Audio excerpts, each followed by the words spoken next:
Yo, Transform You family. Marcus Hart here, bringing you raw truth that can spark your purpose. Today, we're going to be diving into a topic that's tough, but is real. The early warning signs of domestic harm. Those quiet moments of control and isolation that creep right on in before things escalate. I'm a vet who battled PTSD, and I know exactly what it's like to hide pain behind a strong front. Our guest today, Dr. D, she's a powerhouse, a three-time survivor of trauma from childhood to military. She's now a trauma-informed mental health strategist and founder of Act to End and Glass Soldier. She is here to drop wisdom on spotting those red flags early. So, if you or someone you love can break free before the scars show, this right here is going to be raw, real, and maybe a little controversial. So stick with us and bear with us.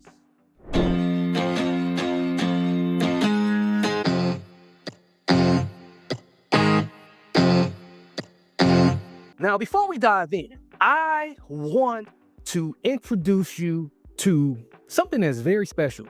Something that, it's going to blow your mind. So you can join my Ignite membership for only $5 a month with the first month free. You get all my best services, my multimedia content creation services and promotion services to amplify your story, plus affordable one-off services for premium impact. Visit marcus-hart.com. That's marcus-hart.com to sign up. Now let's get into it and introduce Dr. D. Dr. D, welcome to the Transform You live show. Your story, which we was talking about a little bit, we're going to get down to the real gritty parts of it, from surviving childhood trauma, trafficking, an unhealthy marriage, to harm in the military. That's straight up inspiring. You turn pain, into purpose, and now you are helping high functioning pros, vets, and women spot harm before it spirals down. So I'm honored to have you here, and I know that my audience is ready to hear some truth bombs. Awesome. I'm ready to give them. Let's drop them. Okay. So let's start with your journey. What was that moment in 2003 with the military spouse's tragedy that flipped the switch for you and pushed you into advocacy? I mean, so post 9/11 in Germany, and didn't speak the language, never been out the country before in my life. And so as just even backing it up to 2002 when we went over there, I got lost in the airport for 3 hours with my kids because I think we went in February. I think it was February. So we're only a couple months past 9/11. So things are just changing. And that was when they stopped people from coming past security before you could just walk up to the plane with everybody and your loved ones, right? Yeah. Then that changed. And so getting there, not understanding the language, but really having the first opportunity to have community with the people over there, looking at the FRG as my immediate family.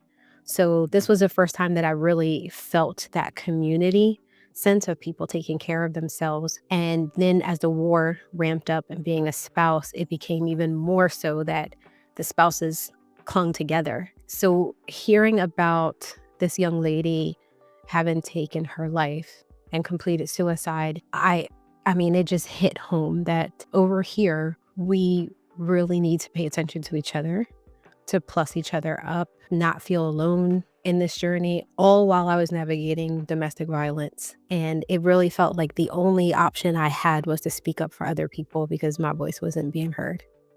Absolutely. You know what? Thinking back on 9/11, that's what kind of prompted me to join the military.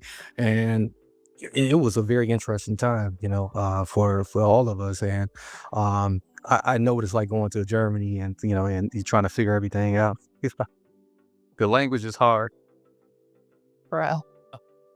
And I just find it very incredible, that even through your own domestic violence bout, you were able to still pass something forward to others to help them heal, because you recognize something that is plaguing many people in in the most loneliest holes.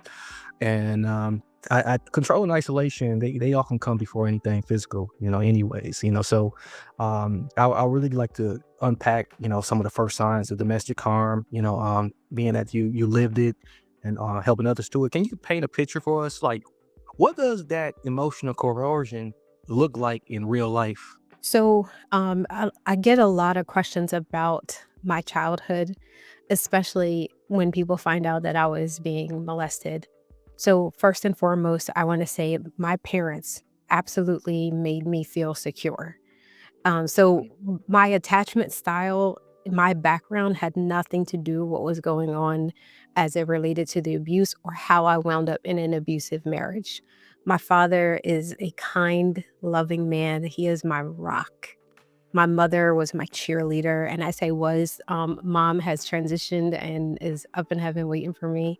So I growing up, I didn't have an, unsecure attachment to, knowing what love looked like. My parents loved each other in and out of time. I mean, their story is amazing. One day I can't wait to tell it. But so I paint that picture because I want people to understand that it was through the abuse and a lot of the church hurt that brought about um, no one paying attention to what was going on. Because when someone's in the church and they're serving, and when you have a child in a community that doesn't talk about those things, it wasn't for lack of my parents wouldn't have protected me. When I later revealed to my father and my mother what happened, my father told me not to tell him who it was because he said, I will go to jail. And so I never told my father who it was. To this day, he still does not know, and he's about to be 93. And so I did not understand what a healthy relationship looked like for me because the relationship I had with my body and sex was destroyed. My innocence was taken away. I was more interested in getting away from the abuse than I was being in a healthy marriage or relationship. And while I grew up in the church, I did not grow up with the principles of having a relationship with God and knowing what to fall back on. It was more rules than it was relationship. Yeah. And so because of that, it fostered me to want to just get out of Dodge as fast as I possibly could and marry the first person who was willing, which was him. And so when we got to the first duty station, it didn't really, like, it wasn't abusive right away. And so what I try to teach and tell people is the isolation and the grooming part of it all. It started off very small. Like no one walks, no one just hits their spouse or hits someone that they love. It's not like prison where you just walk in and punch the biggest guy in the face so you can establish dominance. That's not how it is. It's small things. And it started off with just pushing. And then our next door neighbors moved in next to us maybe a few months after. And he was very vocal about hitting his wife. And so I think there was some influence from our neighbor who encouraged him, like, don't let her talk to you. Don't let her get away with things. I was 20 years old. I barely was 21. And so it kind of just started off with just pushing or shoving. He would lock me in a room if we got into an argument. If I didn't do things that he wanted me to do in terms of cleaning the house, I was at home all day with 2 children. So it started off just really small things, nothing that warranted me to call my father. But then when when it continued, I called my parents I called my mom because I couldn't call my dad. My dad would have, yeah. Oh yeah, dad would have had to see her. Listen, and mom was the fighter. So dad is like, I'm straight going to jail. Mom was like, I'm fighting you. And then I'll worry about jail later. So I called my mom. Mom said, come home. And I left. Within the first few months of my marriage, I left and went home. Had 2 kids. And then the begging came. I'll change. I'm different. Come back home. Went back. Got pregnant. And the stress of the cheating and the pushing and shoving caused me to have a miscarriage. Mm. And I left again. I was like, I got to get out of this. So I left and went back home. But then the language started to come. So went from the pushing and shoving to the language of an abuser. Nobody's going to want you. You have children. You're uneducated. You just got out of high school. You have nothing going for you. the language follows. Because if the hitting is not going to keep you here, then I'm definitely going to start messing with your mind. And so it started off with just the pushing and shoving, and then it's transformed into okay, so physically you can leave and you have somewhere to go to. Let me start messing with your mind. That's so heavy, and there's so many parallels in our story, both our stories, and um, it was essayed when I was, a child, and suffer from abuse, and was able to survive intimate partner violence. Um, you know, Trauma, is hiding behind a smile all the time, especially for high performers, vets, pros, creatives. And these early signs, they can mess with somebody's head, like you mentioned, and in their heart. Um, let's talk about the psychological weight of that, slow drip of control, because the way you pictured it is pretty gradual, and it's a slow drip that one day just turns into a faucet. And you know, how does that show up emotionally or socially before folks can even realize they're in deep? It took me 10 years. I was married to my first husband for almost 10 years. And in that 10 years, there was a lot of in and out, leaving, going back.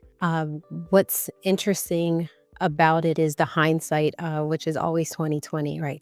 I can see God's hand in every aspect, to include my disobedience of going back, because every time that I went back, it got worse. It escalated and escalated and escalated. And so that slow drip for me was not really listening to Holy Spirit, not listening to God telling me that He had something better for me. I allowed psychologically for Him to get in my head. But I remember, again, looking back when I was in Germany, I decided to go to University of Phoenix because I kept hearing Him say, "You're uneducated, nobody's going to want you." So I said, "Well, I'll fix that." Right. And that's where today I talk about high achieving women and trauma, because sometimes, and most often than not, it results out of, "I'm gonna show you. I'm gonna get back at you for all the things that you said." When we feel like we've got a hold of the things that have happened in our past, we're like, "Oh, I'm gonna show you. I'm gonna do you one better." Right? We take on that mentality of Beyonce, like the best revenge is your paper, not dealing with the trauma, but just going after the achievement and the validation of, "I'm gonna be better than what you called me. I'm gonna do better than what you said about me." And so psychologically, over time, that plays a role in the achievements and going after things. And he flipped the table when he found out that I was going to school. And I was like, "Oh, you really do want to keep me dumb." And it just made the fire in me even more. Like, okay. So couldn't go to school while I was with him. And then I wound up leaving Germany on an early return of dependence. And that it wasn't the last time that he put his hands on me, but it was one of the worst times, because that resulted in me going to the hospital. Oh, Jesus. Whew. I'm sure we already got people talking as they hear this, and uh, I'm going to stir the pot just a little bit more, Okay. with what we're talking about, and kind of transition a little bit. Um, you work with high functioning people all the time. You yourself, you proved it, that you are high functioning. You found that tiger that was inside of you screaming, and you brought it on out and became what you are today. These high functioning people, they try to keep it together on the outside, and they usually are crumbling on the inside. Some might say, if you're so successful, why can't you just leave? You know, um, what's your take on why high performers, the vets, the executives, even creatives stay silent about coercion, and how does that silence let harm fester more? We know that anything hidden doesn't heal. If you hide it, it's not going to heal. We've grown up with the "don't put a band-aid on it, let it scab over," right? Allow the process to, not putting band-aids on there, or we didn't even have Neosporins. I think it was like that bacitracin back in the day.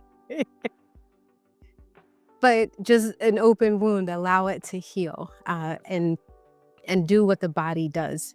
So What I equate a lot of high performers to not doing is allowing the wound to heal, addressing it, suppressing it, covering up with something else, adding on an addiction, procrastination. It shows up in so many different ways when it comes to men and women that obtain success or are chasing success as they're running from the trauma. So it's like the more successful I am, the more I feel validated and I'm not that thing that they said that I was. Meanwhile, internally, imposter syndrome shows up all the time.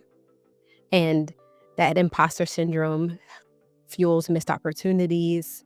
It fuels a lot of things. And so this is typically what I see, what I know of myself, especially as I was going through my doctorate, to be even while I was in my doctorate, having professors and people in academia go, no, don't do that or don't say that type of thing. So even during that, again, I still struggle with it. Full transparency.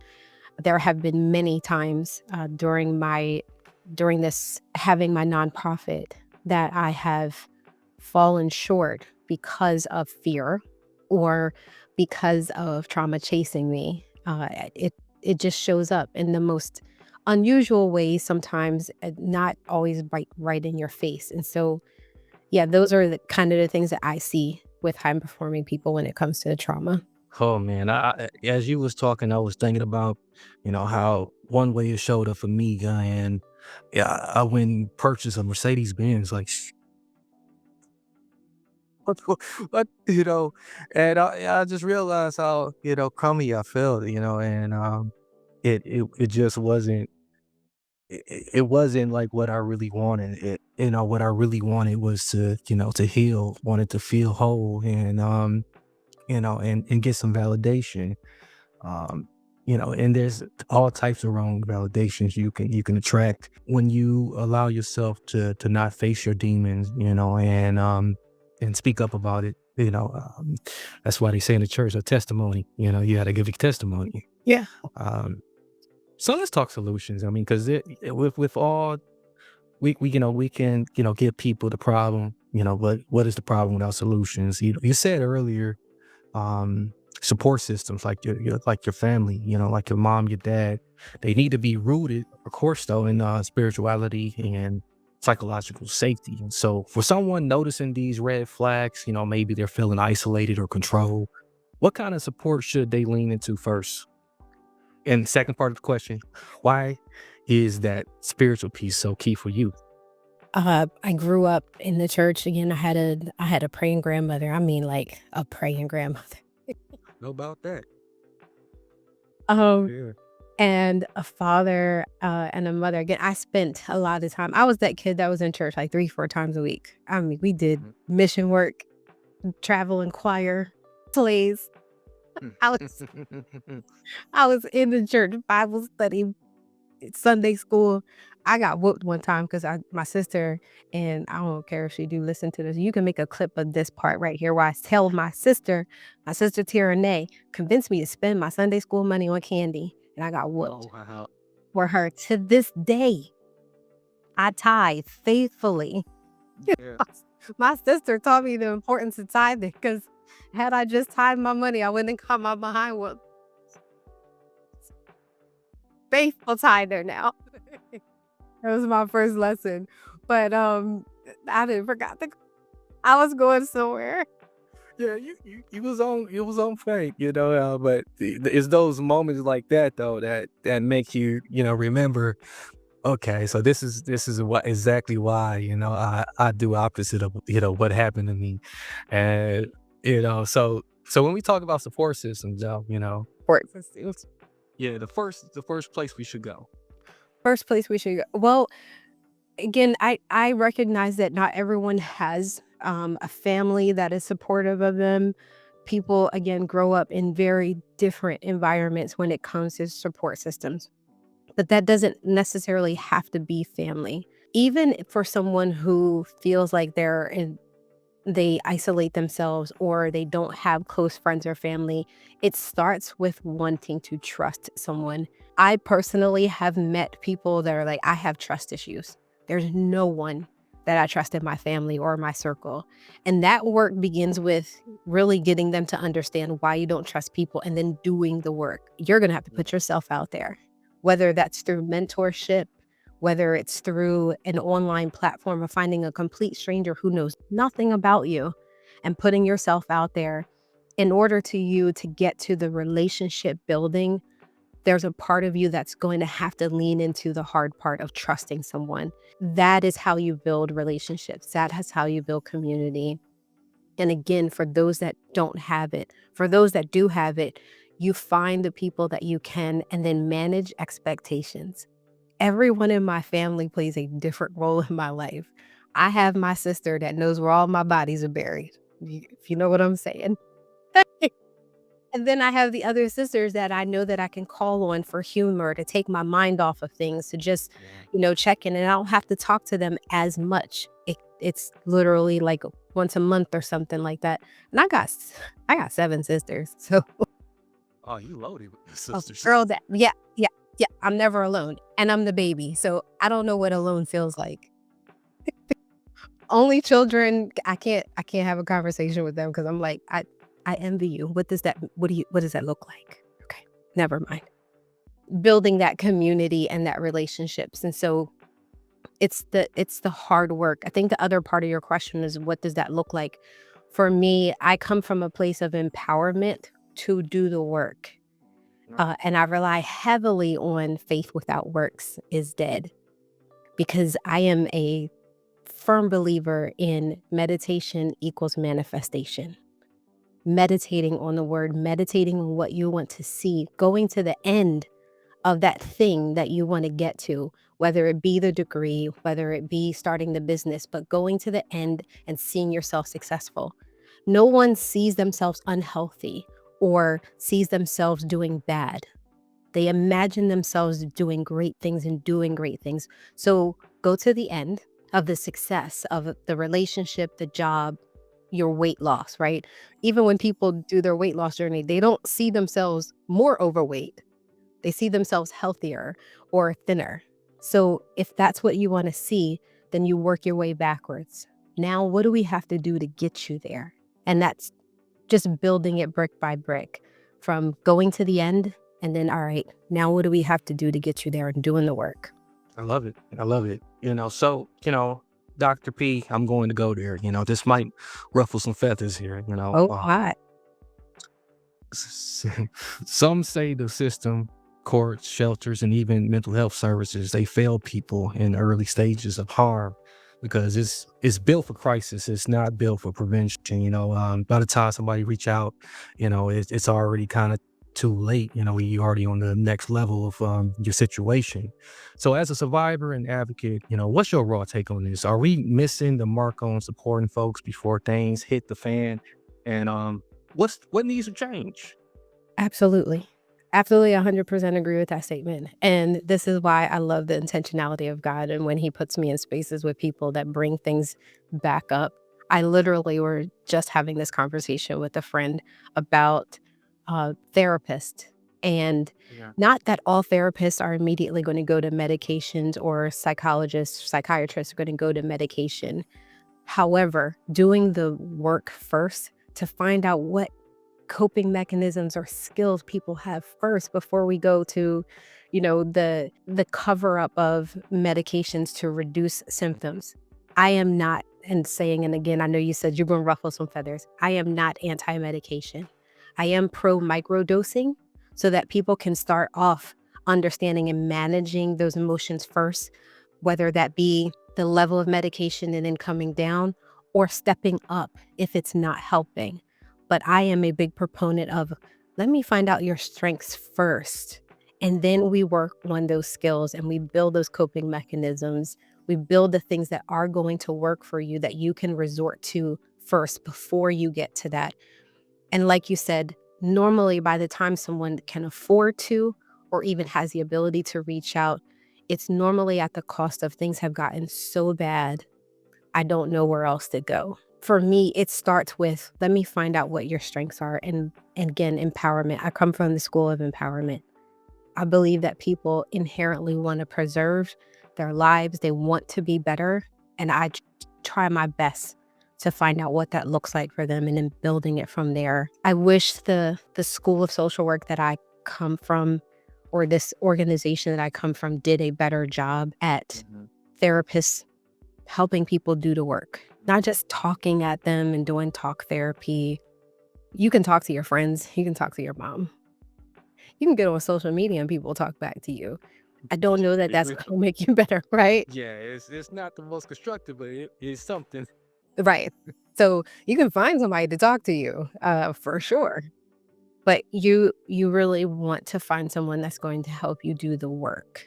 Yeah, they say, when you dig deep, that's when you strike the gold. And, you got to dig deep into what's inside of you to really pull out, like your strengths. A lot of times people are so unaware of their strengths, they didn't even know it don't existed. But when they dig deep and you can have someone that can pull it out of you, um, I think that's the most effective way of treatment and going on a healing journey. Um, I, I just want to know, do you still have enough time? I know I said 25 minutes, but we still going. Just want to check in. Absolutely. Absolutely. Let's go. Okay, let's go. Let's go. So, you said prevention starts when people are still smiling and through pain. In so many words, that's what you said. And to me, that's powerful. How can communities, family, friends, churches, even coworkers spot these early signs and step up without overstepping? You said churches. Man, the community and church hurt. Knowing that we have access to so much information between social media and just online, right? Most people nowadays can Google anything, signs and symptoms. I just warn people, just like you would not go on WebMD and say, hey, I got this spot, and WebMD like you got cancer. I would not recommend going on Google and saying, these are my symptoms, because you're going to wind up like going down a rabbit hole of, I have so many mental health problems. Don't do that. Absolutely seeking a professional. And it may start off with you just getting information or going online and looking at a couple YouTube videos. And there's nothing wrong with that. Paying attention to the signs and the warnings. If you think that a loved one, a friend or a family is struggling with domestic violence or IPV, first and foremost, it is a dangerous situation to be in Yeah. for that person, even more so for that person to leave. And so first things first, as it relates to domestic violence or IPV, if you suspect it, the conversation should definitely be gentle and allowing the other person to just speak without judgment, without a plan. You going in there like, we got to get you away now. You got to get out of that situation, especially if you're not the one offering up your home or a place for them to go to. It can't just be, you got to leave, because my response to you is, where am I going? We're coming to live with you. And if he comes after me and comes to your house, what's going to happen then? Nobody really thinks about that the violence could follow them. Yeah. And they're going to bring that to your doorstep. So as much as we're willing to step in and help, understand there are things that are going to have to take place first to help that person feel safe enough to leave, and then having the resources to leave. And not everyone has the resources to do so. So there's that. In terms of sexual violence, in the military, I teach prevention all the time. And I talk about the grooming behavior, what to look for. Is every person that's in uniform coming up to you and offering to be your battle or, be nice to you when you get to your duty station a predator? No. But being mindful of the things that are happening and the steps in the grooming process to protect yourself, because you can cut it off at any time, and just be aware of what that looks like. And so for me, prevention for those that are watching it happen, and for those who are actively in it, just starts with educating yourself on what that looks like, what those steps are, what the process are, and then the resources that are out there. I'm going to advocate to go to Glass Soldier for sure. Yeah, put it out there. Put it out there. Shameless plug. Yes. Yeah, you can plug away. You're so right. On so many levels. It's just as slow as we get into these situations and we're faced with them, and it's like kind of you ride over to, and then you're at the top of the mountain. You gotta gradually come on down and out of it, because you start flying out of there. That's like you said, that stuff is gonna continue to follow you. You're gonna fall right back into the cycle instead of just gradually getting out of it, doing the work, uh, realizing, coming to some realization, as you are journeying through, all of the things that uh, keep you bound to the problem. So Dr. Deandra Poe, this one is personal for me as a vet, and it's going to get some X, formerly known as Twitter, posts flying away.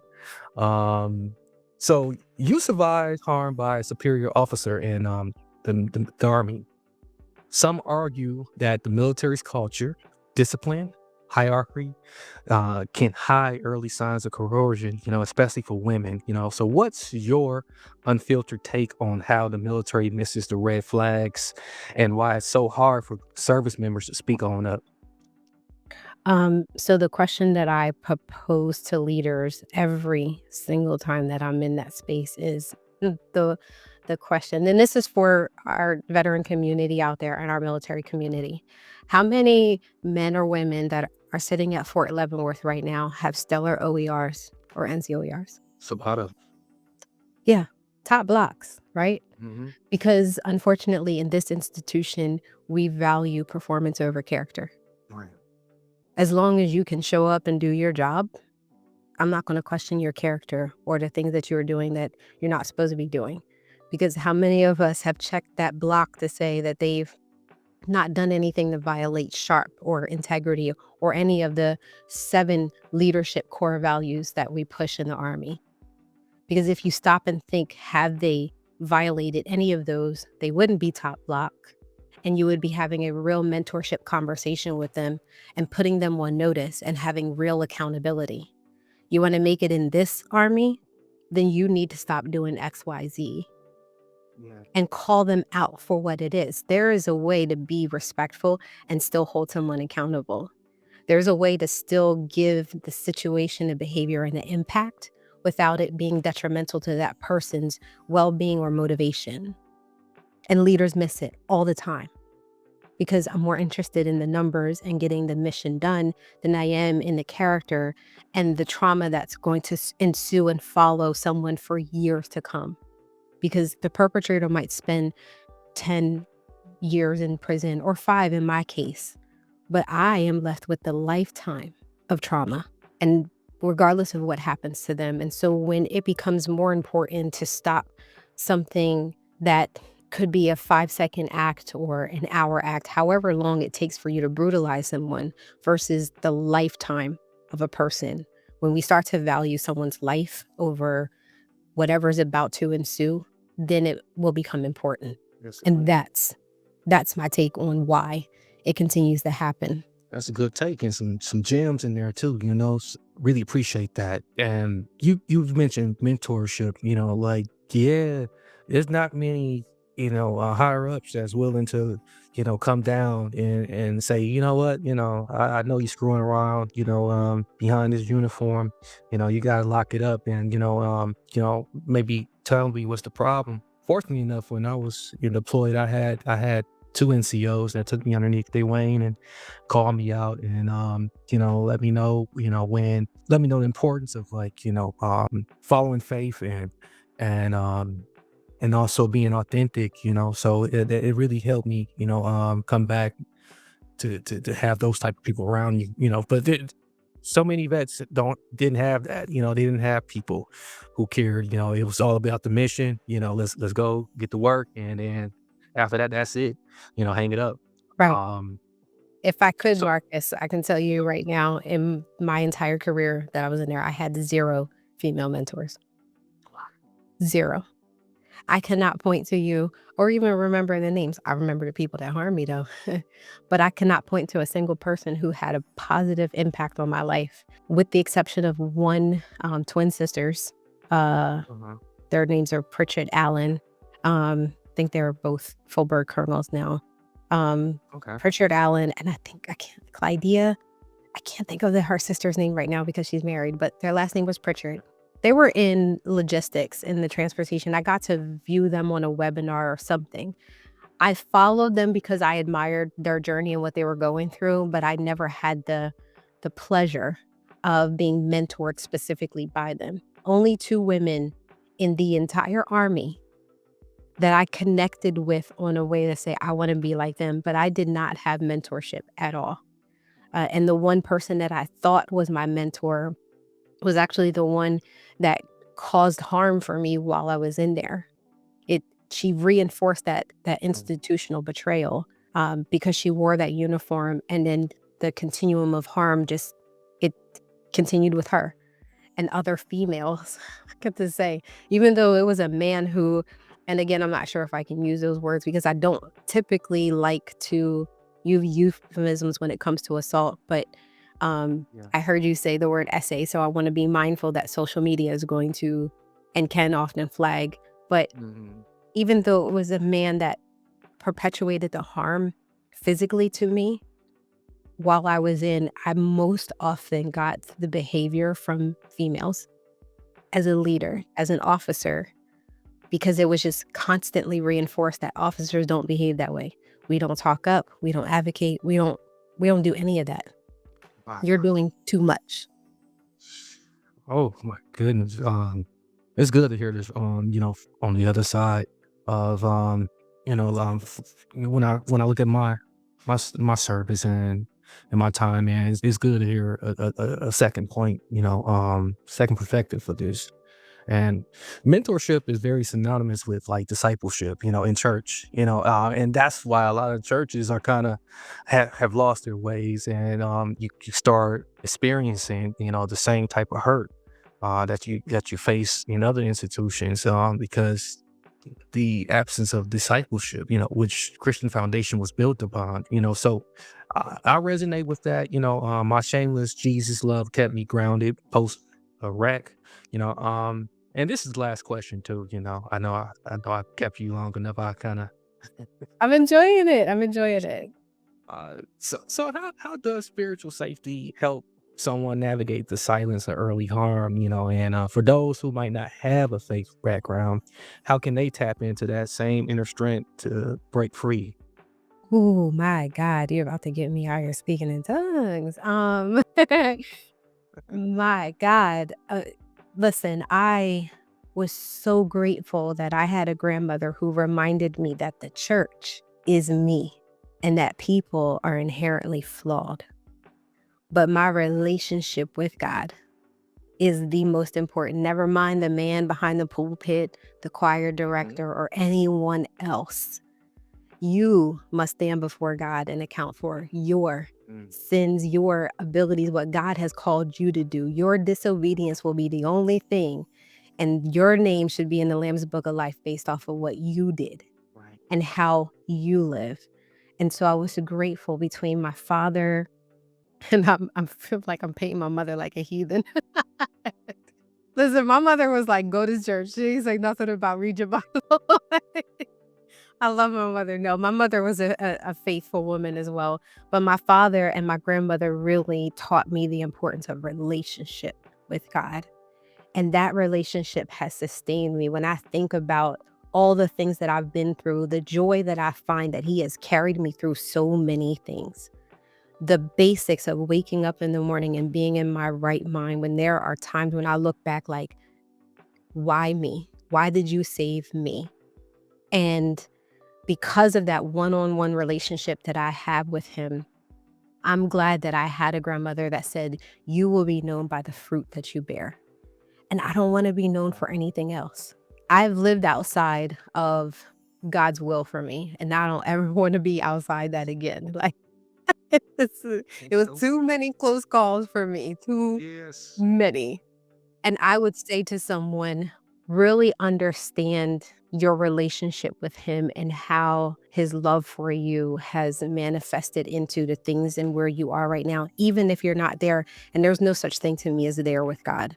There's no such thing as reading the Bible back and forth and you memorizing it to say that I've obtained anything with God. His thoughts are so much higher.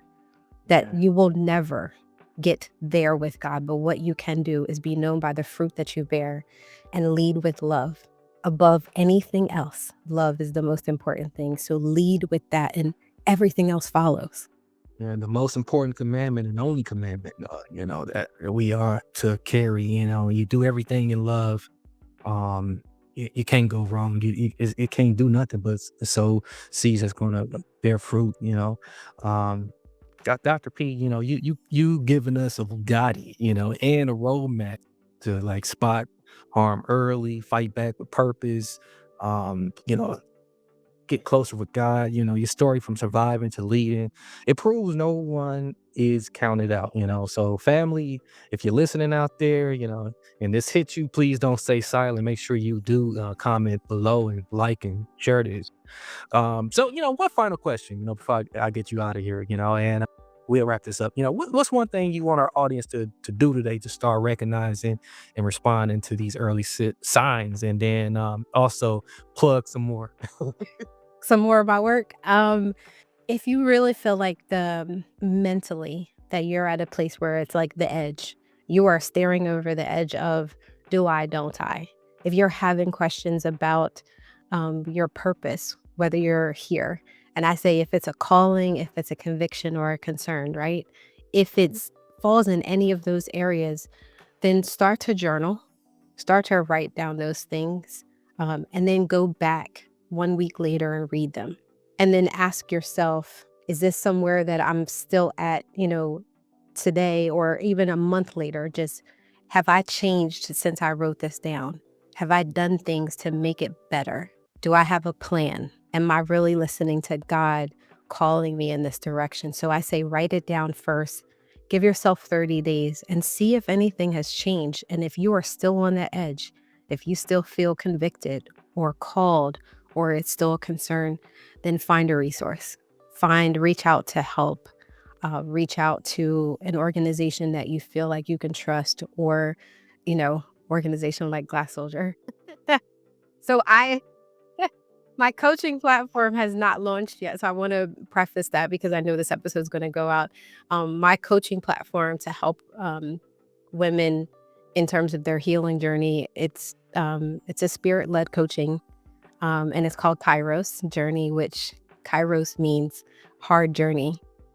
I hope people go look it up, Kairos, and it's mentioned in the Bible, but that's not launching till September. So, Okay. but in the meantime, I'm more than happy to put resources as a social worker. If anyone ever reaches out to me, I will never turn anyone away to putting them in the right place or help to get them into wherever they need help, no matter what it is or where you are. It's beautiful, So, ladies and gentlemen, boys and girls out there, Dr. Deandra Poe, So, yeah, thank you so much for being on today. Thank you for having me. Transform You Radio. You are now tuned in to Transform You Radio. You hear me? Check. I stand for what you stand for. I'm at your door like the landlord. I can see the future, yeah, I fast forward. I get on the mic and I transform. Follow me, I'm in rare form. Follow me on this world tour. The asteroid that you can't avoid. Small changes make impact. I ran for it, I stand for it, I'm not sitting back. You can leave the rat race or you can leave the trap. Come with me, let's rap. Take a trip and we pack. And we'll be right back. Yeah, come with me, let's rap. Take a trip and we back. And we'll be right back. Yeah, I stand for what you stand for. Hey, I get on the mic and I transform. Follow me on this world tour. The asteroid that you can't avoid. Follow me.